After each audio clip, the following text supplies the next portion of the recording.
你们2位听说应该是被隔离最多次的一对。2次是跟小孩，有一次 A 等不知道讲什么，他又跟妹妹吵架，我就受不了，我说不要再吵了，我的大拇指就削了一块肉。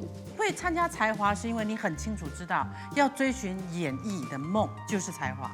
我一直有一个感觉，我会变成才华冠军，我会赢取这个比赛。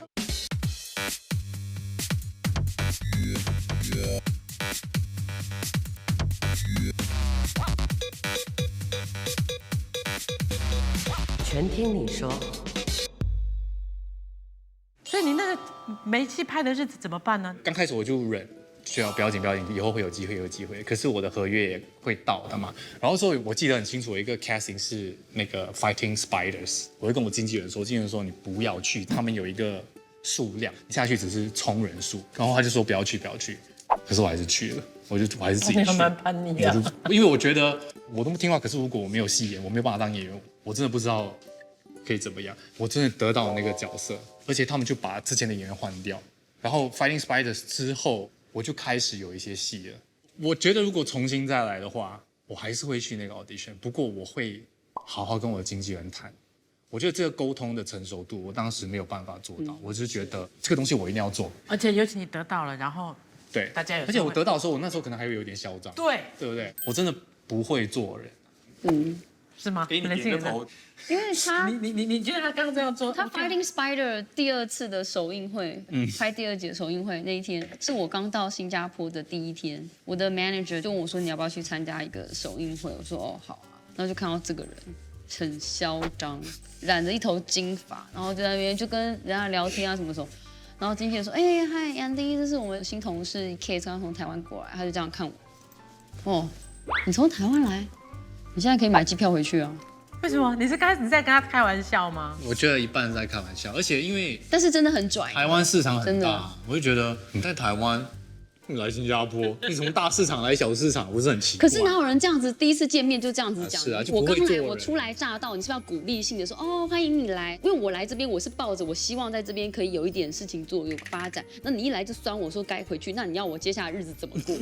然后不会讲话的，这种不会说话。就是你们初次见面，这是第1次见到这个人，又真的是觉得很不讨喜。然后在那之后呢？在那之后完全没有联络。然后磊鑫的事业在新加坡一开始就还得了最佳新人奖，对对对。然后是要来演戏的，是喜欢演戏，主持没有想到啦。就大家还是会把你安排主持，因为你还是属于比较能够表达的。我觉得可能是因为私底下有时候有点无厘头。摆在综艺节目还是会有一点效果，这样子，就想说让我试试看。你到底是喜欢演戏还是喜欢主持？我觉得2个都有不同的成就感，因为主持就可以很做自己啊。我之所以喜欢演戏，是因为我之前有跟他讲，我说我其实很不喜欢我自己，但演戏的时候，我觉得我可以不用做我自己，然后我可以变成不一样的人，我就很享受这个过程。为什么？你刚刚讲了一句，你很不喜欢做你自己。为什么？因为我觉得我成长的过程都不快乐，我不像他目标很明确，我觉得我想做的事情好像都没有办法做到我想要的程度了，家人之间的感情也没有很亲密，看不出来。父母从小就离异，对，2岁的时候我就跟我奶奶一起住，我是我爸的，可是我爸因为大男人就2姐妹而已，对，2姐妹，但后来我姐姐是因为我妈可能不太会带小孩，所以我姐小3的时候就过来跟我们一起住，而且我们小时候是住在雇主家，因为我奶奶是 helper， 不是说跟爸爸了吗？可是我爸在外面工作所以那我奶奶是帮佣，那我们就住在她照顾的那个老太太的家里面，是一个那种一个小的小套房。所以妈妈都没有来看你们。每个礼拜会带我们出去玩啊，但是因为我妈妈是住在眷村嘛，那边就是龙蛇混杂的，我奶奶就觉得不单纯。所以你跟爸妈的关系怎么样？很不熟。那跟姐姐的感情很好？跟姐姐就不错。那奶奶对你们的教育是怎么样？是很严格。我小时候常常被揍，是因为我吃饭太慢，就可能没有很饿还是干嘛，就那边看电视，然后就停在那边，然后之后就被狠揍，就丢在床上，苍蝇拍就来了。奶奶那边是有其他兄弟姐妹吗？因为一般奶奶都是疼孙子的。很疼，他就是心情好的时候，他其实对我们很好，而且吃穿都不会少。我觉得他也是咬着牙，就是勤俭持家把我们带大。你多久就离开了奶奶的？我中学毕业就那时候我们没有搬到台中嘛，我爸爸再婚，那个时候我以为说爸爸有了一个家庭，那我们好像会有一个完整的家，因为有妈妈了嘛。可是我们搬到台中之后才发现，哦，他们还是住他们的，我们是分开住的。然后之后就住到中学毕业，我就有点放弃，觉得说。我可能这辈子都甭想，就是跟父母有天伦之乐。我想要去台北念书，就一路都自己处理自己的。就一个人啦，就中学过后你就一个人在台北。那我就跟我另外一个从高雄到台北工作的表姐，我们一起合租一个房子。那个房子很便宜哦，1个月5000块，是顶楼加盖。下雨天的时候，它屋顶会滴水，然后我就要拿那个贴伤口的绷带去贴我的天花板。然后有一次。在客厅看电视的时候，下大雨，水就从外面这样唰渗进来，我们就赶快拿粉机，就是一直把水就是往外泼。那个时候大概就是蛮凄惨的，可是很开心，因为反正我觉得我自己独立了，我不用去管家里的那些，觉得家里的氛围我不喜欢。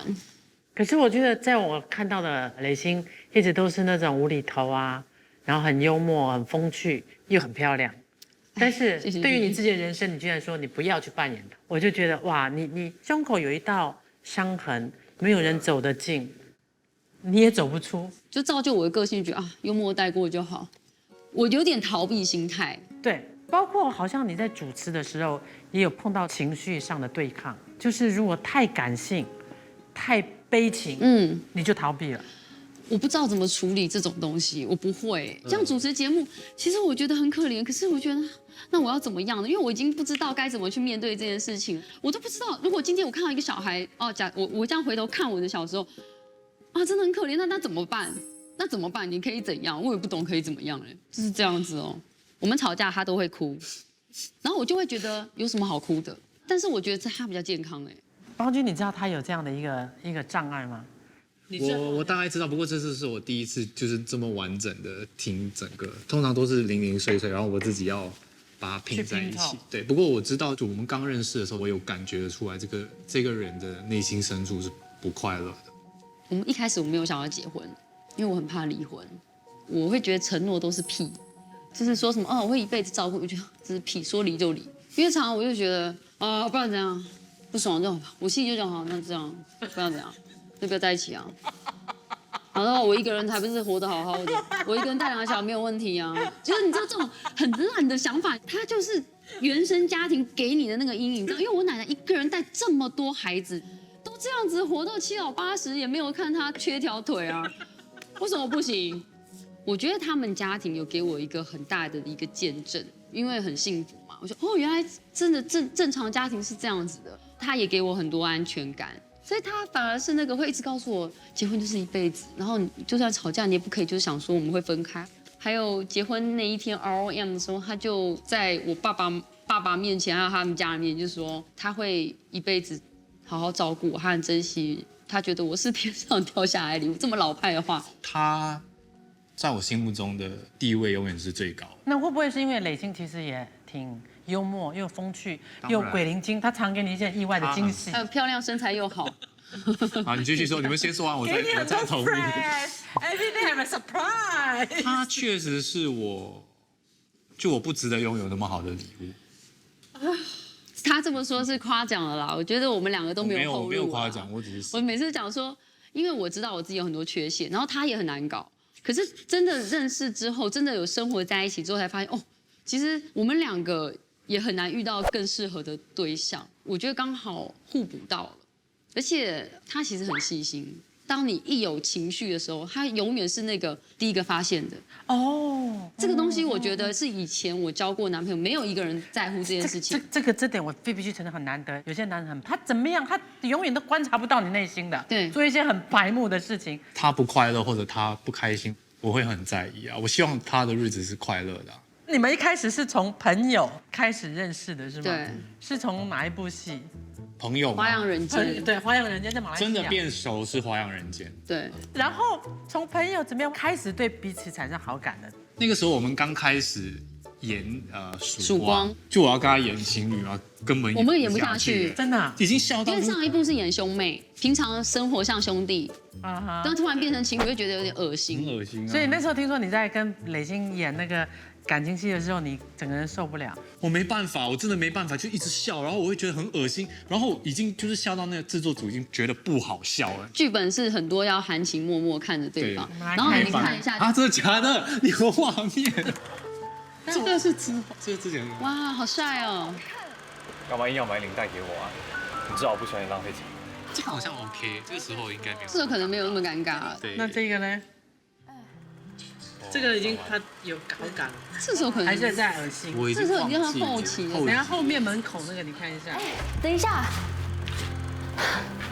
领子都没弄好，领带也歪了。我可不可以问你，你为什么会选择送我领带啊？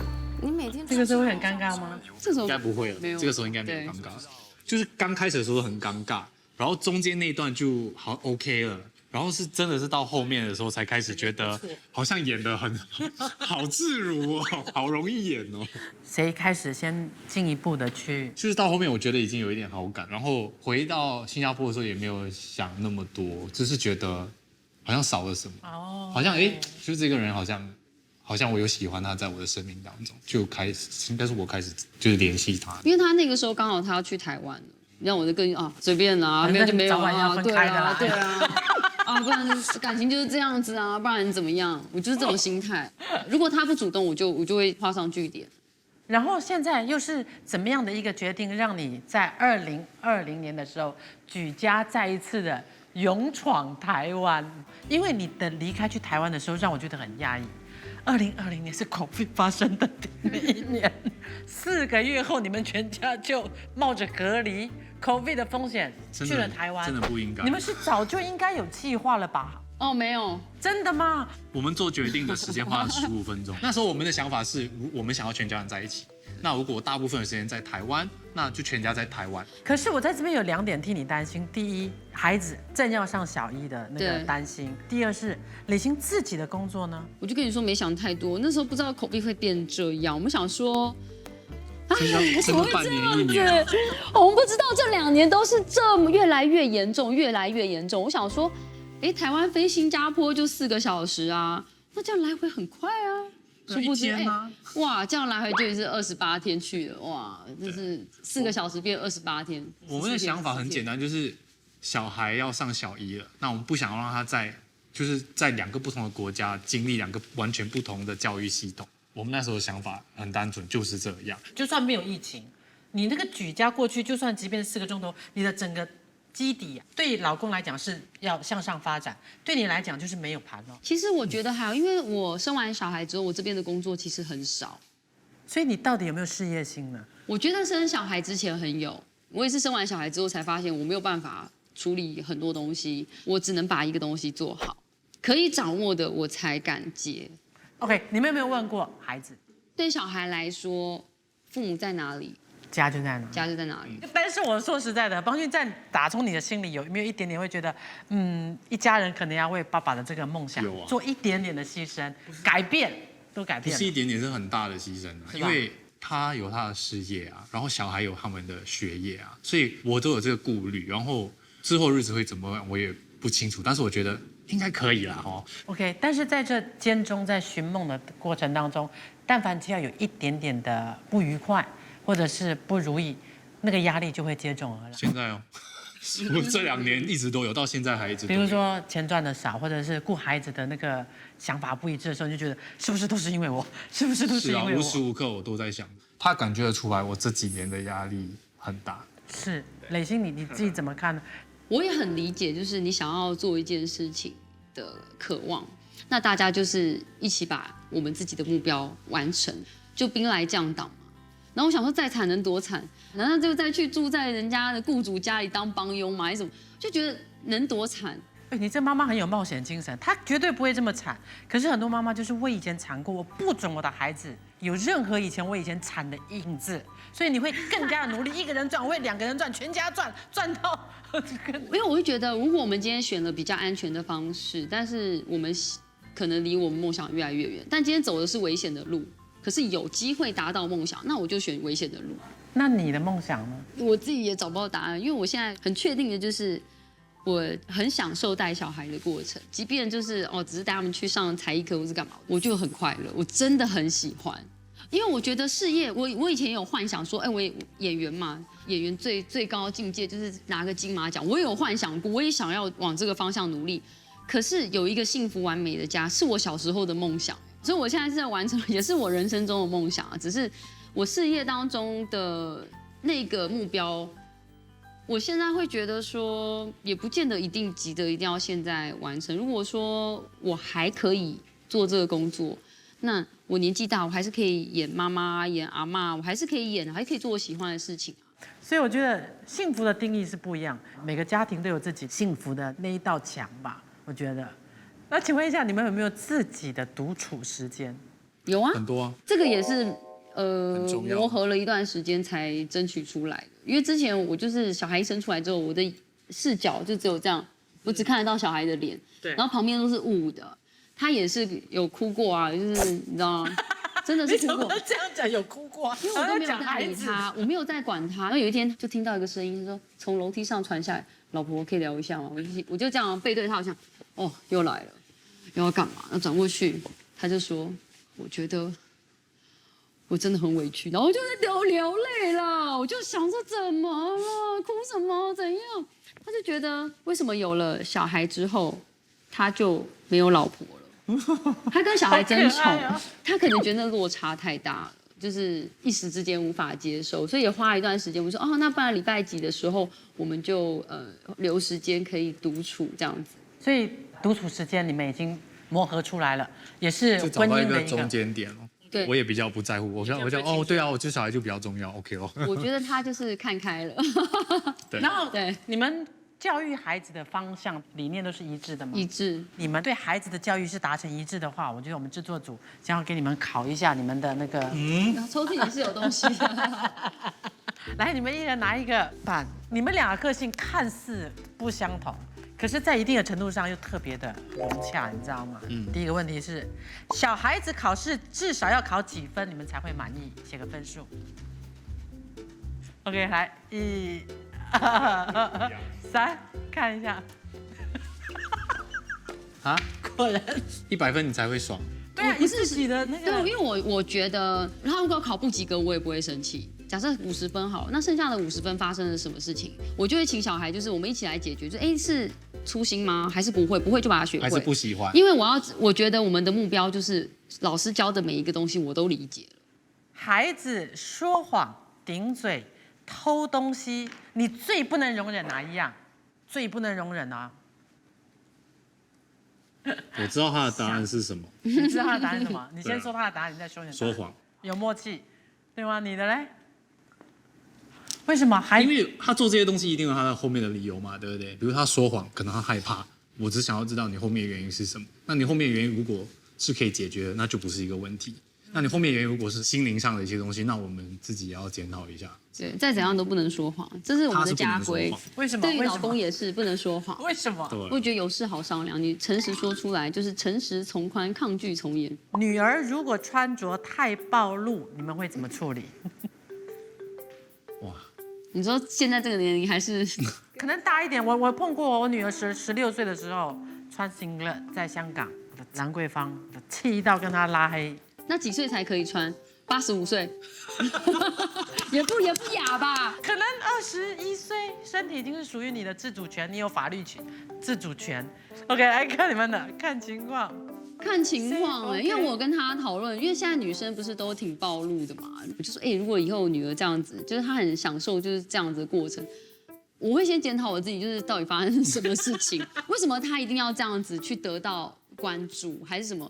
就是品味低俗啊！我那时候就觉得Eleanor品味低俗，不然你就跟她穿一模一样，然后在酒吧说这样美吗？你就穿给她看咯。他跟你脱离不？没有，他觉得你不美，但是现在年轻人觉得很美，为什么我朋友都可以？我现在看回以前照片，也觉得哇，真的很丑。可是如果一直有人把我打扮得美美，我就少了那个乐趣，就是真的很丑这是个乐趣，你不要剥夺他那种酸自己过去的乐趣。控制不了的啦。我觉得你真的是一个好爸爸，只要是 safe，it's not safe。If it's not safe， 那个我就会跟他讲。再来一题，你觉得儿子几岁才可以谈恋爱？谈恋爱，两个都一样的，想的东西都是望天的。中学就可以啦， puppy love 可以啊，可以啊，你管得了吗？你管。OK， 这一题你们也是非常的有共识。然后这个是设想题了，也是最后一题。请问，儿子长大工作后要给多少家用 ？percentage 有多少？来，哇，我两个父母好有钱呐，为什么都不用？因为我们也没有给父母，比较少啊。因为我会觉得，我比较想的是，不是你因为孝顺你要给我钱，而是我们一起有一个目标。那如果你之后有自己的家庭，那你要去教育你的小孩，就是如果我们过得很好，你也可以不用管我。其实我真的无所谓。是，然后我觉得在这边还是要跟两位去总结一下，就是很难得今天你们回来了，然后可以上我们这个节目，很少有这样一个时段可以一次访问过你们夫妻俩，然后回望自己人生一路走来，有没有特别一个时间点想要跟当时的自己对话？我会蛮想敲我中学时期的自己，除了发型有点丑之外，这是我中学的同学。那当时大家目标一致，就是要升到更好的高中嘛。其他每个功课都非常好，但我的目标不在念书。我其实那时候很想做面包，那学校后段班就有开烘焙的那种课程，但是给那些不爱念书的孩子去念。那我那时候我就很想要去念，我就申请，我想调到后段班。我爸其实签了，我爸说 OK 好，你要去就去。但是我们老师觉得我一去那边就不会念书了，他就不签，所以我就一直在这个前段班过了3年。3年过后呢，我还是很想要再念烘焙。然后我想说好，那我这次考试我就要考专科，我不要考高中。结果我们家里人全部都反对，说不要啊，那个就是因为那个都是成绩比较差的学生念的。OK， 我就念了5年的企业管理，我非常不快乐。如果我可以人生重来的话，我想告诉庞磊鑫，你应该坚持你的梦想，不要放弃。只有你才知道什么是适合你自己的。是。然后邦君呢？那你的脸超臭。哎呦，这谁呀？哎呦这磊鑫吗？你看得出你这是什么时候？这是怀 Aiden 的时候吗？你有那个怀孕脸呢？不是因为我的那个衣服，你有 Aiden 的脸，Aiden 的脸印出来了。那个衣服好像是孕妇装，参加人家婚礼，对不对？你也是越老越漂是不是参亮。加别人的婚礼，谢谢还是我们自己的婚礼？你有什么话要对那个时候的邦君说？我其实只想跟他说，就是珍惜你旁边那个，珍惜肚子那个，你的人生会有很大的转变，所以你存在的这一刻是值得你好好去记得跟珍惜的，你后面的人生会变得更完整。其实我觉得这段时间的压力真的是有的，甚至有时候我会觉得好累哦，就是要撑着这个家很累，然后小孩让我很累，我不想要再扛着这个东西，有时候我会有这种想法，然后我也没说什么，我就是压力有点大，就他看得出来，他说我是不是不开心，然后没有 OK， 就传我说，他说你快乐，我们一家才会快乐。他感觉到了是吧？对，我就觉得，